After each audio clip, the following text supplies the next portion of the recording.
Olá, pessoal. Essa semana a gente vai trabalhar com vocês a continuação do capítulo de Semana de Arte Moderna a partir da página 98, em que a gente vai trabalhar os movimentos primitivistas que surgiram logo após a Semana de Arte Moderna com o intuito de...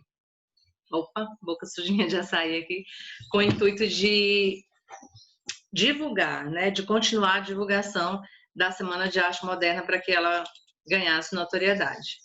Daí eu vou voltar aqui um pouquinho, a página 98, para que quem tiver sem o material consiga acompanhar aqui através do compartilhamento da tela, tá? Então tá aqui, esses movimentos primitivistas começaram em 1924 com o Manifesto ou Movimento Pau-Brasil, de autoria de Oswald de Andrade e ilustração de Tarsila do Amaral, que era sua esposa. O que esse movimento ele defendia? A criatividade, ele criticava e ao mesmo tempo ele defendia o nacionalismo. Essa postura foi muito criticada pelo último movimento, que é o movimento verde amarelo, né? O que acontecia aqui, gente? Ó, os mesmos participantes da Semana de Arte Moderna, eles meio que se dividem agora. Eles têm opiniões diferentes sobre o processo de continuação de todas aquelas ideias divulgadas, de todas aquelas propostas que foram inseridas no evento da semana de 22. Então, o Oswald de Andrade, ele propõe aqui uma literatura, um tipo de texto que seja ingênuo, mas que represente a redescoberta do mundo e do Brasil. Nisso ele tinha aí uma inspiração em relação às vanguardas. O que o Oswald defendia genuinamente aqui, ou seja, claramente o que ele defendia? Fazer uma poesia de exportação. Talvez daí essa questão do nome, né, da escolha do nome Pau-Brasil, que foi um dos objetos, não, né? Uma das riquezas, vamos usar esse termo, uma das riquezas brasileiras mais exportadas no início do Brasil colônia. Então, a ideia era fazer uma literatura de exportação, uma literatura que não ficasse apenas no cenário brasileiro, mas que ela fosse tão boa que ela despertasse o interesse ali fora. O outro manifesto, o Manifesto Antropofagia, que surge 4 anos depois, também de autoria de Oswald de Andrade, ilustração da Tarsila, está aí a representação da obra O Abapuru. O significado de Abapuru significa o comedor de gente, o homem que come homem. Mas na interpretação não é esse comer que a gente está acostumado, né? É o comer no sentido de absorver o que há de melhor no outro. Por exemplo, as tribos antropofágicas canibais, elas não matavam os inimigos, os guerreiros das outras tribos, por maldade. Eles faziam isso para absorver a coragem, porque eles pensavam, eles tinham em mente que ao fazer isso, eles iriam absorver a coragem, a valentia, a bravura, a beleza, que são características invejáveis de outras tribos, né? Então, a ideia era o que na literatura, né? Se a gente fosse usar uma metáfora, o que isso significa? Absorver, assimilar outras culturas e não copiar essa cultura, mas absorver para misturar com a nossa. Aqui na página 98, do ladinho direito, diz assim, ó, deixa eu pegar aqui para mostrar para vocês, né? Nessa partezinha aqui vocês vão entender melhor. Aqui. Ele diz assim, que a ideia desse manifesto era rejeitar a imitação das referências estrangeiras.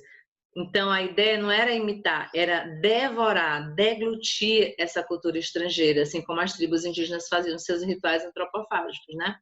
E o que mais? Fazer com que, na arte modernista, a absorção da influência estrangeira para a formação de uma arte tipicamente brasileira. Então, absorver o que tem de melhor na cultura estrangeira, misturar a nossa e fazer algo inovador também, tipicamente brasileiro, nacional. Vocês podem ver aqui nos traços da Tarsila que ela tem traços vanguardistas em relação por exemplo, a arte cubista, né? Em relação aos traços, mas uma arte que traz as cores nacionais.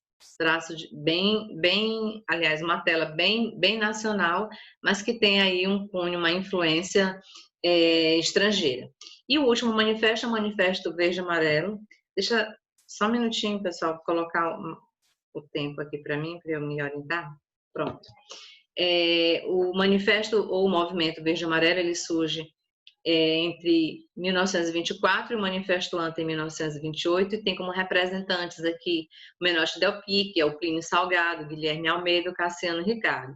E o que eles defendiam? Como ufanistas, né, eles defendiam o patriotismo.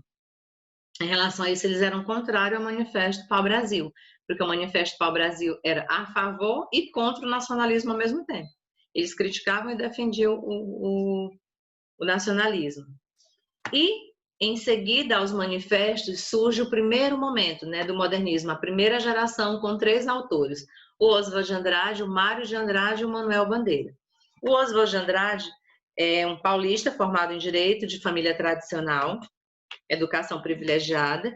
O Oswald fez várias viagens, a gente já falou das viagens dele, né, mas nessas viagens fez com que ele atrasasse um pouco o término dos seus estudos, e essas viagens também influenciaram aí o acontecimento da Semana de Arte Moderna, né? Foi numa dessas vindas da Europa que ele traz as ideias que dão pontapé inicial para que esse evento acontecesse. Ele se destaca na literatura, principalmente na década de 20, morre em 1954 com relativo esquecimento, mas lá pela década de 70, início de 60, final de 70, ele vamos dizer que ele ressuscita artisticamente, né? Porque os dois movimentos, o concretismo e o tropicalismo, exaltam o artista importante que ele foi. E aí a gente tem uma lista com suas principais obras, Os Condenados, Memórias Sentimentais de João Miramar, Estrela do Absinto, etc. Em relação às características do Oswald, elas são basicamente meio que únicas, eu diria assim, né?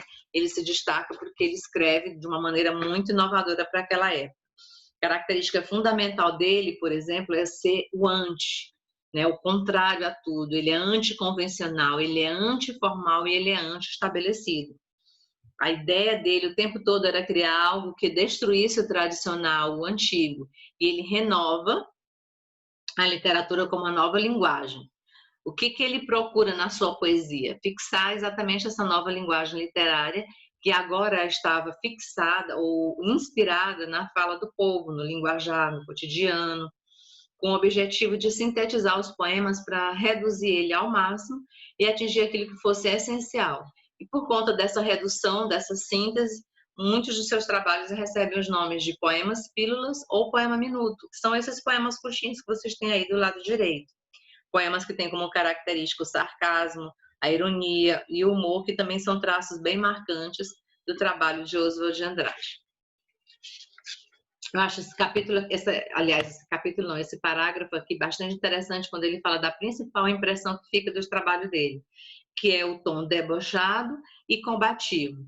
Debochado no sentido de que, em relação ao sarcasmo, às convenções, ao português lusitano, ao academicismo, e combativo, porque era uma das poucas vozes desafiadoras daquela tradição.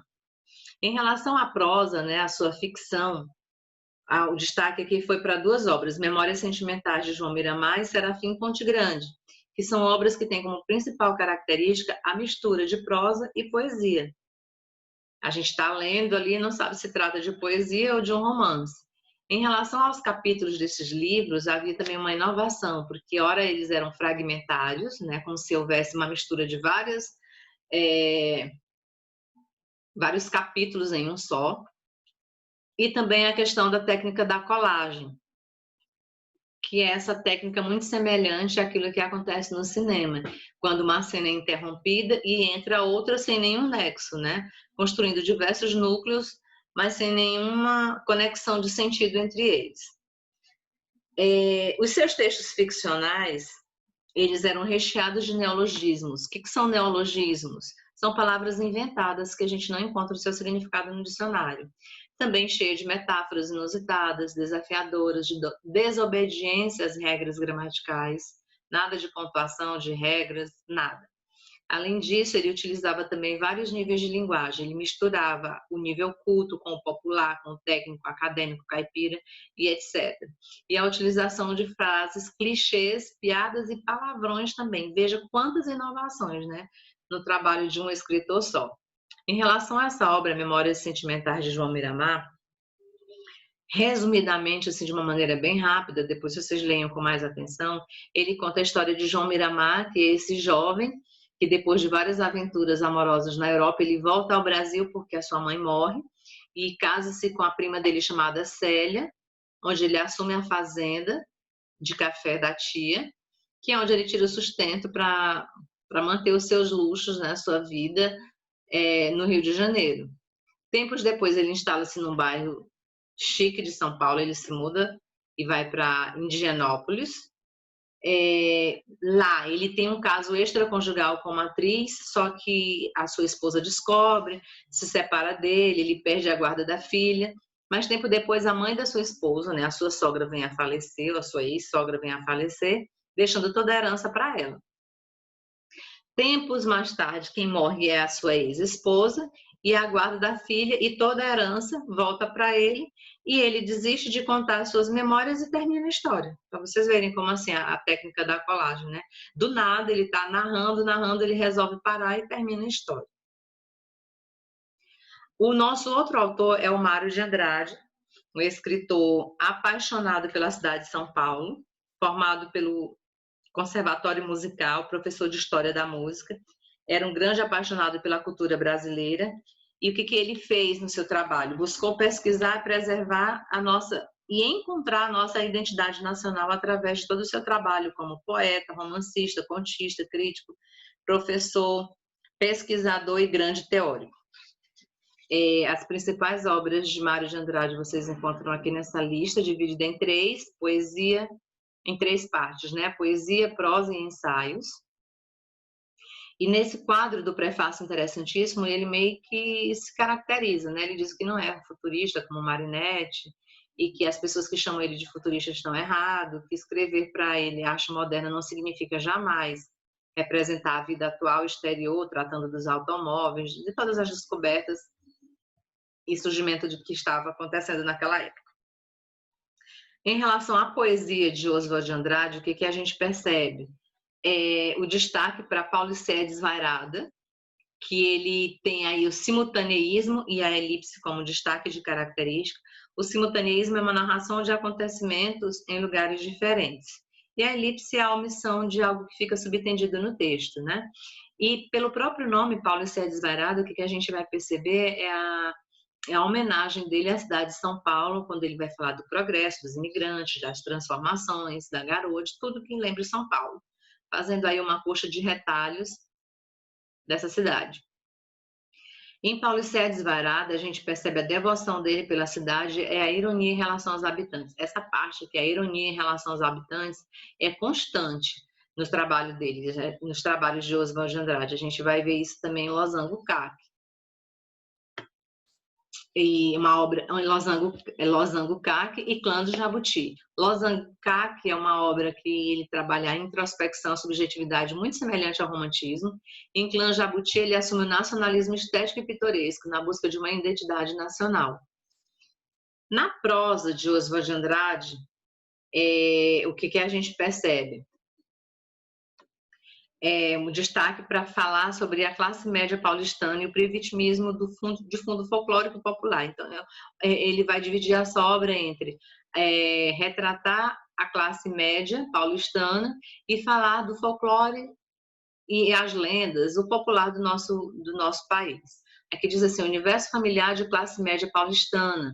Em relação a isso daqui, ele fala da derrocada dos valores patriarcais, por exemplo, nessa obra chamada Amar, Verbo Intransitivo, que é um livro que traz uma prática da falsa moral da família burguesa daquela época, que as pessoas escondiam, mas que era de conhecimento de todos. Elas fingiam que não sabiam, mas todo mundo sabia.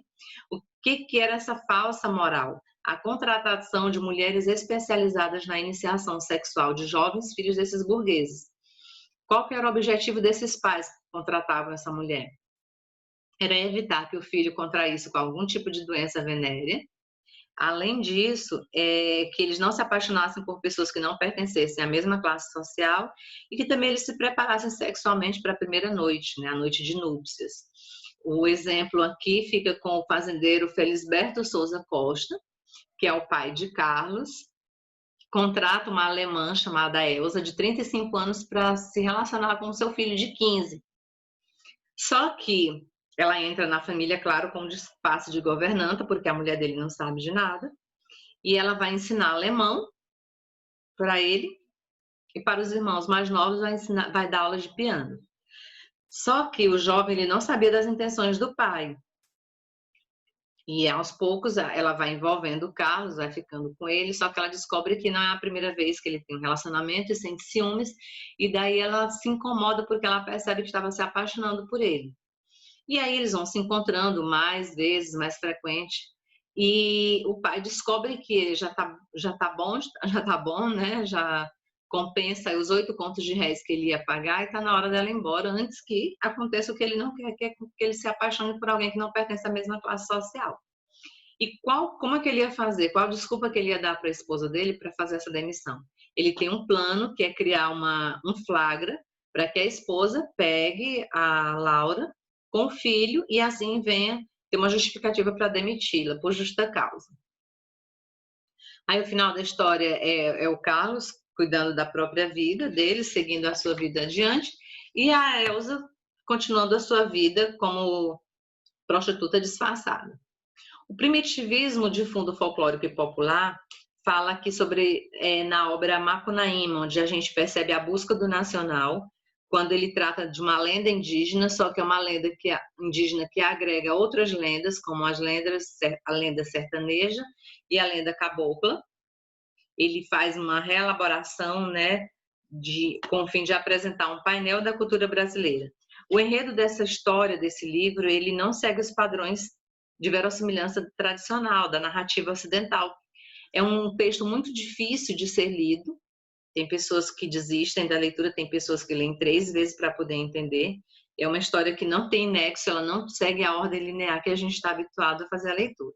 Aqui do lado, vocês têm o enredo da história de Macunaíma, esse herói sem nenhum caráter, que mata a mãe acidentalmente, é esse indígena caracterizado como preto, retinto, filho da noite. Ele mata sua mãe acidentalmente por achar que ele é um viado.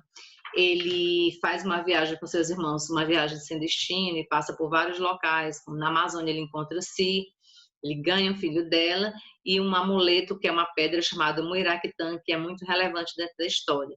Logo depois ele sobe ao céu de Cipó, seus irmãos seguem viagem e eles acabam tendo que enfrentar a Boiúna e perdem esse Muiraquitã. E daí eles vão atrás desse Muiraquitã e a história vai passando até eles chegarem na cidade de São Paulo. Depois vocês leiam aí do ladinho para a gente ir ganhando tempo. Além do trabalho poético de Oswald de Andrade, de Mário de Andrade, a gente tem aqui deixa eu só voltar um pouquinho a página.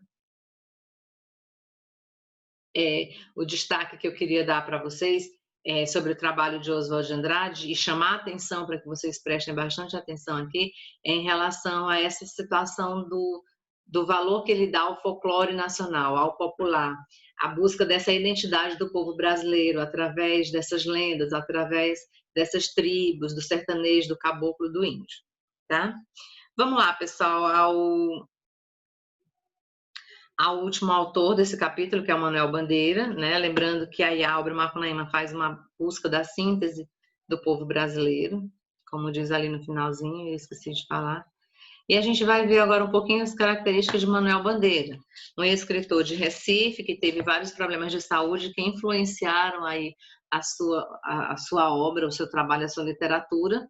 Inclusive, ele participa à distância da Semana de Arte Moderna, porque o Ronald de Carvalho faz a leitura do seu poema Os Sapos, onde ele não pôde participar exatamente por conta dessa doença. Aqui é uma lista com as suas principais obras, conheçam A Cinza das Horas, Carnaval, O Ritmo Dissoluto, Libertinagem, muito conhecido Libertinagem, Estrela da Manhã. Em relação às características de Manuel Bandeira, a gente pode destacar o seguinte: ele simplesmente representa a consagração da poesia moderna. Por quê? Porque ele instaura, assim, nos seus versos algo que é muito diferente daqueles modernistas de 22. O que é exatamente, agora definitivamente, a inserção do cotidiano, a presença do eu e do cotidiano. A poesia dele também é permeada pela questão do humor, da autoironia e do ceticismo. podendo dividir o seu trabalho em alguns temas que são muito comuns. Ou, ora, ele fala da autobiografia, ou ele faz obras que falam de fantasia, do cotidiano ou do social. Em relação à autobiografia, o que ele fala mais? Sobre a infância dele em Recife. Só que a todo tempo ele demonstra a dor de viver, a desilusão diante da vida e fala muito dessa questão da presença da morte. Um exemplo disso é o livro Cinza das Horas. A outra característica, a outra temática muito utilizada por Manuel Bandeira é a fantasia, onde ele cria mundos que são mágicos, fala de situações inusitadas, só que sempre com muito humor.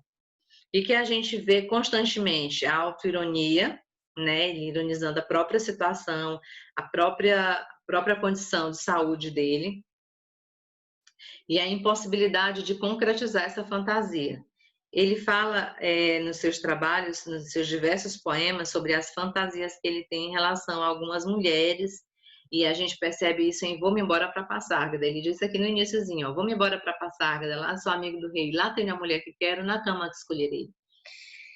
E a questão também da autoironia é perceptível no poema Pneumotórax, quando ele também retrata aqui a questão da ironia, da desesperança dele em revelar a solução trágica que o médico dá, que é dançar um tango, né? Ele analisa e vê que não tem muito o que fazer, e a proposta do médico é que ele vá dançar o tango.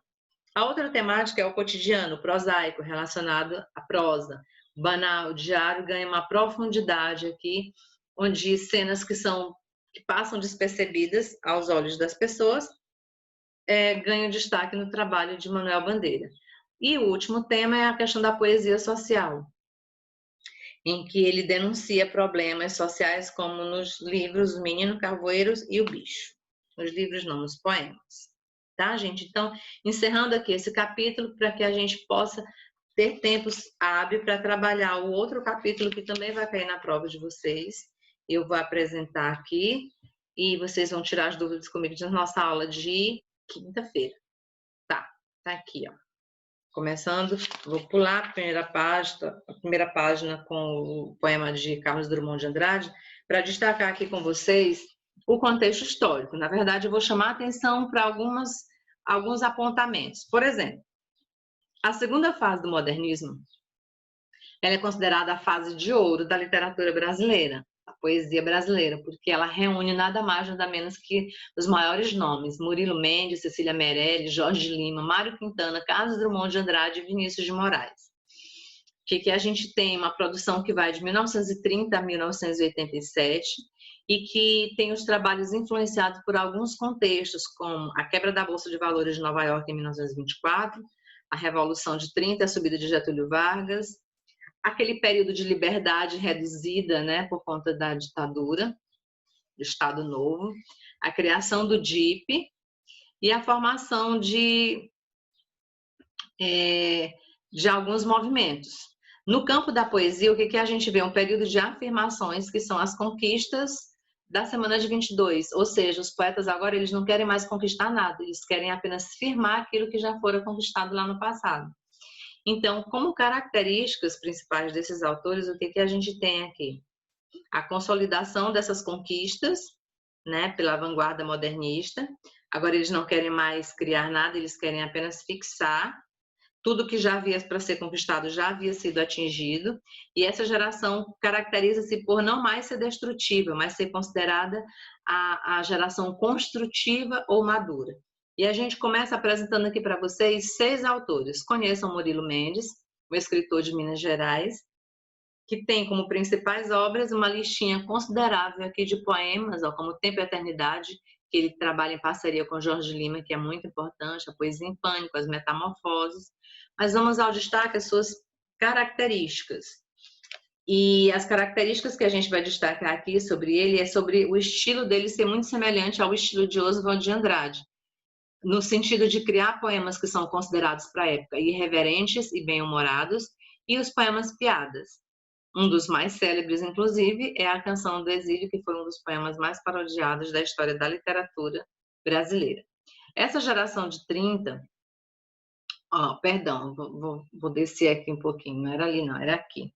Coincidindo, então, com a morte do seu melhor amigo pintor Ismael Neri, ele entra numa fase filosófica religiosa, numa fase meio que deprê, mas uma fase em que ele faz uma parceria importante com Jorge Lima, escreve aquele livro que eu falei para vocês, Tempo e Eternidade, na qual ele busca, por meio do misticismo, a restauração da poesia em Cristo. O que ele busca com esse cristianismo? O caminho para a paz, para a justiça e para o sentido da existência. A poesia de Murilo Mendes se aproxima muito do surrealismo no que diz respeito ao conteúdo metafísico e as metáforas sofisticadas. Inclusive diz que um dos critérios para que a gente compreenda a sua obra é a gente ser um leitor muito experiente para conseguir perceber tudo isso. Ou seja, tem que ser muito inteligente para ler as suas obras. O outro autor é Jorge de Lima, um escritor de Alagoas, filho de um senhor de engenho. Eu faço questão de falar disso porque o fato dele ser filho de senhor de engenho influencia a criação de algumas obras, Menino do Engenho, por exemplo. Lecionou literatura brasileira, foi deputado, formou-se em medicina e escreveu essas obras aí. 14 Alexandrinos, Novos Poemas, Calunga, Tempo e Eternidade, etc. As principais características desse autor você vai encontrar aqui nesse parágrafo, quando ele destaca 3 fases distintas. A primeira, que ainda é parnasiana, sem grande relevância. A segunda, onde ele se volta para a origem do universo afro-brasileiro, falando da cultura popular nordestina, o engenho do seu pai em Alagoas. E a outra fase, e última fase, é a fase da religiosidade, em que ele valoriza o mundo do misticismo, tá? Aqui na outra página, aqui desse lado. Vai falar sobre essa religiosidade. Nessa fase, ele realizou, então, juntamente com Murilo Mendes, a obra Símbolo do Mundo Cristão em sua produção, que encontra-se na hermética invenção de Orfeu, um livro de poesia com metáforas sofisticadas, por conta de uma quantidade de referências extra-literatura que exige do leitor, um alto nível cultural, ou seja, ele faz uma intertextualidade com outros trabalhos. Ele se destaca na literatura pela multiplicidade literária, porque além de poeta, ele também foi reconhecido por sua poesia negra e bíblico-cristã, revelando a realidade nordestina e mostrando a miséria e a violência dominante no interior de Alagoas. A nossa próxima escritora é a querida Cecília Meirelles, do Rio de Janeiro, uma professora que teve sua importância reconhecida e trabalhou em algumas universidades, inclusive na Universidade do Texas dos Estados Unidos, e traz como principal características, algumas de suas principais características, a questão da musicalidade. Ela tem uma característica também que é típica dela, que é essa constância de quase que em todos os seus poemas ela mencionar o mar, a areia, a lua, a espuma e o vento. Praticamente toda a poesia da Cecília vocês vão encontrar esses substantivos. Essas imagens ascendem ao nível do símbolo, fazendo com que a poesia de Cecília mais sugira do que diga concretamente. Por isso aí a influência com o neossimbolismo. Uma outra característica da Cecília, que é típico dela, é a questão do verso sincopado. Vou tentar explicar o verso sincopado para vocês aqui nesse poema Motivo. O verso sincopado seria o 4º verso de todas essas estrofes. Vocês percebam que ela vem contando algo e que ela poderia continuar essa contação na mesma linha ou no mesmo verso, mas ela usa o último. Vejam, ela diz assim: eu canto porque um instante existe e a minha vida está completa. Não sou alegre nem triste, sou poeta. Esse sou poeta é o verso considerado sincopado, porque é um verso que poderia estar lá depois dos 2 pontos. Não sou alegre nem triste, sou poeta. Lá embaixo, irmãos das coisas fugídias, não sinto gozo nem tormento, atravesso as noites e dias no vento. Poderia continuar no mesmo verso, mas desceu para o verso seguinte. Em relação ao tema da Cecília, o principal é a questão do tempo, a consciência de que o tempo ele resolve tudo, né? Aqui diz assim: o tempo é a consciência de sua transitoriedade, que o tempo elimina tudo, até as ilusões e os sonhos. Então a gente percebe nas suas poesias um certo niilismo, um tom de melancolia, de ausência. Olha o teor desses versos. Eu não tinha esse rosto de hoje, assim calmo, triste, assim magro, nem estes olhos vazios, nem um lábio amargo. Então a gente vê um certo sentimento de ausência. Mais uma obra importante da Cecília está aqui no livro de prosa chamado... De prosa não, é um livro que é composto por 85 romances. Ele não é um livro que conta uma história, ele conta 85 histórias, narrando episódios da Inconfidência Mineira. É uma das obras mais importantes e bonitas da literatura brasileira, onde ele traz um conjunto de textos narrativos escritos tanto em prosa quanto verso. Então, ele não é só prosa. Que mais? Pode-se dizer que o Romanceiro da Inconfidência é uma obra de caráter nacional que exalta a liberdade e a independência dos brasileiros que se opuseram à coroa portuguesa daquela época. Conheçam agora Mário Quintana, o gaúcho, um escritor que levava uma vida boêmia, que escreveu Os Quintanários, que está aqui do ladinho, ó, na orelha, do lado direito. Esses quintanários são muito engraçados. Olha esse aqui, a voz. Ser poeta é não dizer grandes coisas, mas ter uma voz reconhecível dentro de todas as outras.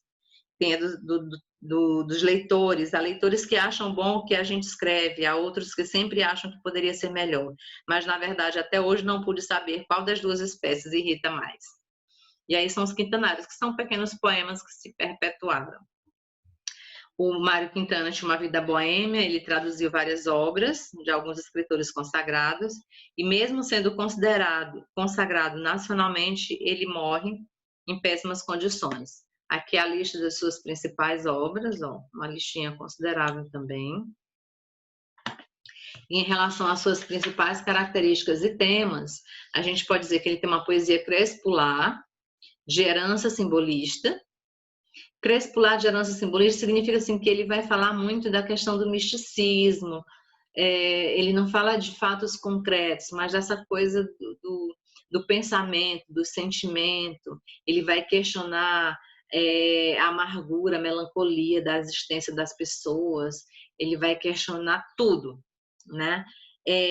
Permeada por quase que constante pelo assunto da morte.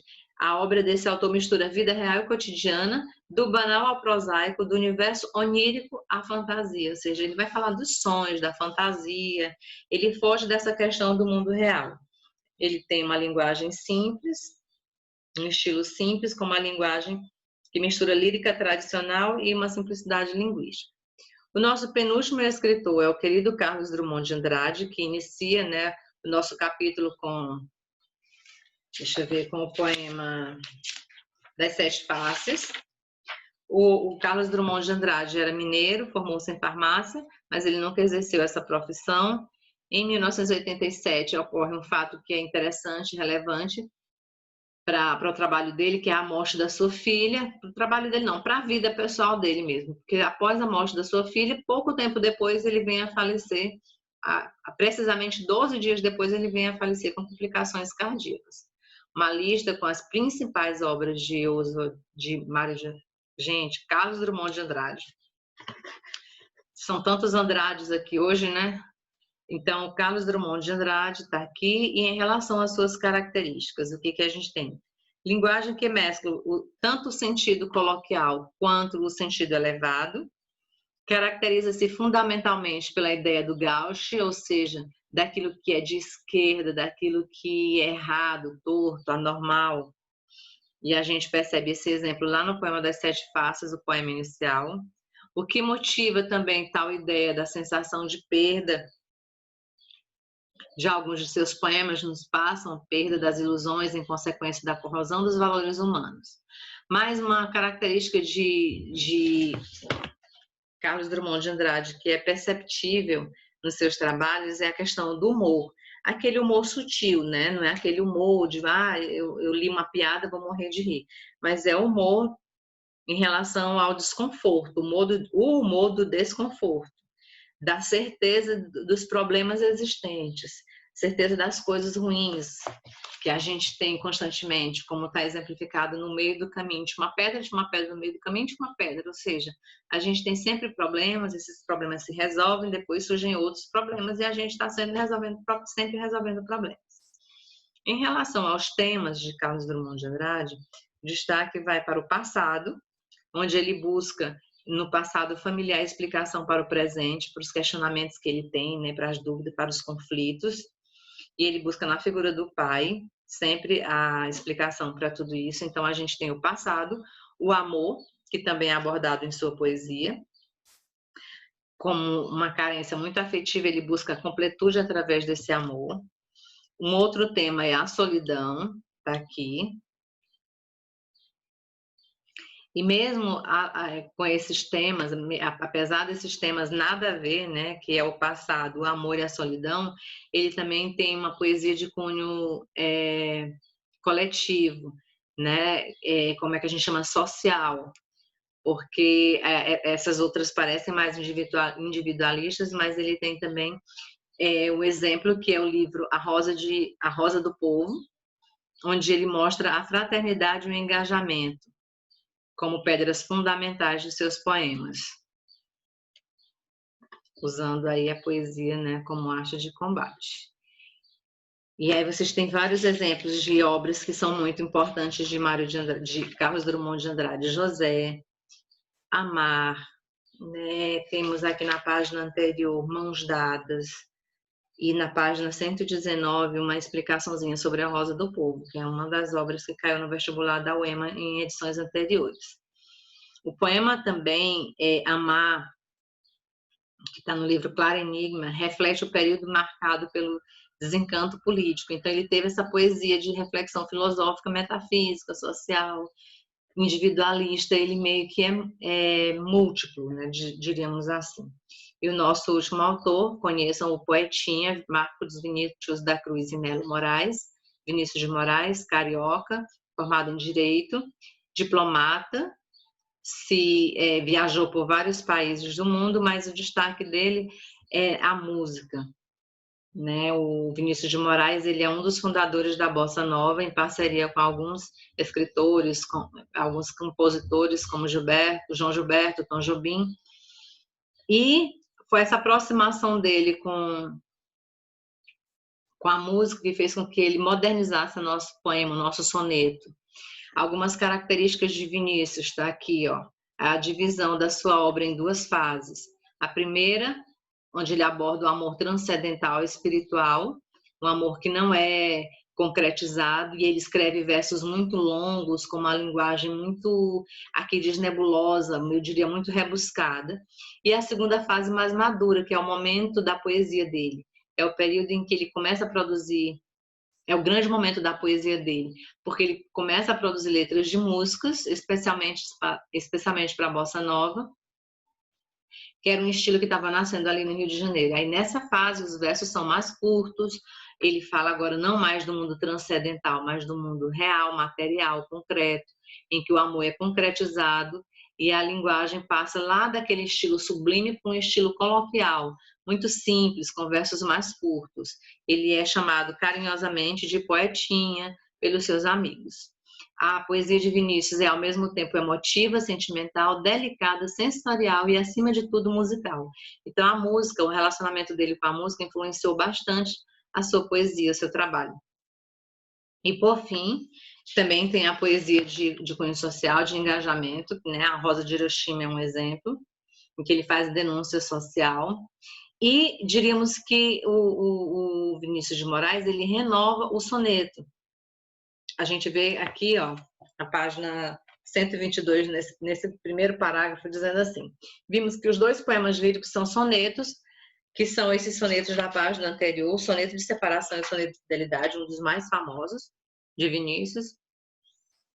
São sonetos na poesia clássica muito aplicado por Camões. Vinícius moderniza o soneto inserindo o prosaico, o banal e cotidiano, porque lá no parnasianismo, por exemplo, o soneto ele tinha que ser sublime, falar de assuntos que fossem ligados à arte. Mas ele renova o soneto inserindo o cotidiano. Ele faz aquilo que o Oswald propunha. Ele pega o que há de melhor lá na poesia do passado, acrescenta as características da modernidade e cria um poema original. Porque muita gente questiona assim, professora, mas o trabalho da semana de 22, a proposta era abandonar o passado. Na verdade, era abandonar o passado e aquilo que fosse regra. Então, ele não cria um soneto igual ao arcadismo, igual ao parnasianismo. Ele cria um soneto novo, um soneto em que ele insere aquilo que ele quer, por exemplo, o cotidiano, o amor simples, a intensidade emotiva. E além desses títulos, desses temas, ele também tem a poesia de engajamento, que é onde ele trabalha a denúncia social como Rosa de Hiroshima. Então, vocês têm esses 6 autores com essas características diferenciadas nessa segunda fase do modernismo brasileiro, que também será conteúdo da nossa avaliação dessa semana. Desejo boa sorte para vocês, fiquem com Deus e até a próxima.